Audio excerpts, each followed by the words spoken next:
اچھا ڈاکٹر صاحب، میں کیونکہ آپ جو ہیں ماشاءاللہ سے آپ نے کوئی 10 کتابیں آپ نے لکھی ڈاکٹر ہاں صاحب. میں ایسی آپ سے اگر پوچھوں کہ آپ کی which book is very close to your heart doctor صاحب، ہاں تو اور میں یہ کہوں کہ آپ کو میں ایک جزیرے پہ میں آپ کو چھوڑوں تو وہ کون سی ایک کتاب ہے جو آپ لے کے جانا چاہیں گے وچ از obviously جو بہت کلوز ٹو یور ہارٹ ہوگی تو آپ وہی لے کے جائیں گے تاکہ آپ تفصیل سے اس کا مطالعہ کر سکیں. ہاں تو آپ بتائیے کیا ہے ڈاکٹر صاحب، آپ کی کون سی بک اچھا ہے؟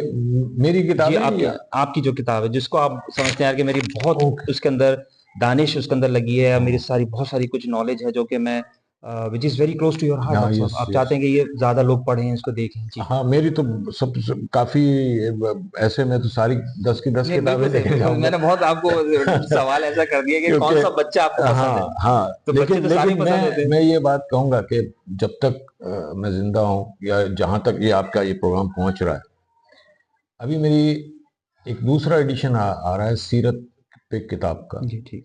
جو ہے جس میں نے رسول اللہ صلی اللہ علیہ وسلم کی سیرت پہ as a H R manager یا نگراں ایچ آر کے ان کا رول کیسا رہا. وہ اس کتاب کا نام ہے میرے صاحب، اوکے. جو رسول اللہ صلی اللہ علیہ وسلم صلی کی اللہ علیہ زندگی کے وسلم ماشاء بارے میں ہے، جس میں انہوں نے مختلف پہلوؤں کا احاطہ کیا. اس کتاب میں وہ کتاب میں نے اور اسفندیار جو میرا بیٹا ہم نے مل کے لکھی. اس میں ایسی ایسی باتیں ہیں، جیسے میں آپ کو ایک چھوٹی سی حدیث بتاؤں کہ جو ہمارے علماء عام لوگوں کو کنوے نہیں کرتے. حدیث یہ ہے، اور شاید ابن ماجہ کی حدیث تھی، کہ جب تک دوسرا معاش نہیں آئے پہلے معاش کو نہیں چھوڑو. ٹھیک. یہ حدیث ہے. اچھا اس طرح انہوں نے یہ بھی کہا کہ جب تک کوئی ایک چیز پہ آپ کی گارنٹی نہ ہو، تمہیں یقین نہ ہو، اس کو مت بیچو. ٹھیک.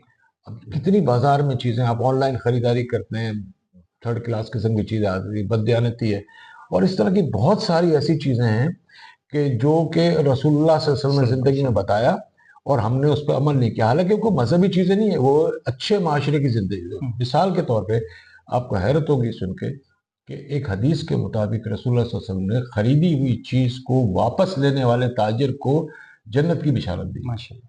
اب اگر ہم کوئی جیکٹ لیتے ہیں، کوئی بوٹ لیتے ہیں، کوئی بھی ایسی آرٹیکل، ہم دکاندار کے پاس واپس لے کے یار صحیح نہیں ہے، تو وہ تو کبھی لے گا نہیں، منہ بالکل بنائے گا، صحیح. اور وہ اس قسم کی ہمارے بازار بن گئے. لیکن اگر رسول کی ان تعلیمات پہ اگر ہم دیکھتے تو اس لیے اس کا جو فارسی جو کتاب تھی، نو بازیافت اس طرح سے نام تھا،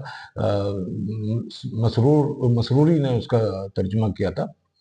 بہت خوبصورت تھی. اور یہ اس میں بھی ایک کہ ایسا پیغمبر یا ایسا شخص جسے پہچانا نہیں گیا. صحیح. یہ رسول اللہ صلی اللہ علیہ وسلم نے کہا کہ ہم نے ان کو اس طرح سے نہیں پہچانا جس طرح کے پہچاننے کا حق تھا. ٹھیک ہے. ٹھیک ہے. اب کچھ لوگوں نے اسے مسلک سے پہچانا صلی اللہ علیہ وسلم کو، کچھ لوگوں نے اپنے جو بھی ان کی گدی یا جو بھی ان کا انٹرسٹ تھا اس سے پہچانا. لیکن بحیثیت انسان وہ یورپ کے معاشرے میں، امریکہ کے معاشرے میں، جاپان کے معاشرے میں، یا آسٹریلیا کے معاشرے میں، یا ہمارے بر صغیر کے معاشرے میں ان کی تعلیمات کتنا اہم ہے، اس بات کو وہ نہیں سکتے. تو نیچرلی میں میرے صاحب جو میری کتاب ہے صاحب صلی اللہ علیہ ماشاءاللہ. وسلم، اوکے. اس کو ساتھ وہ رکھنا ہم چاہوں رکھنا گا. ماشاءاللہ، یس. زبردست زبردست.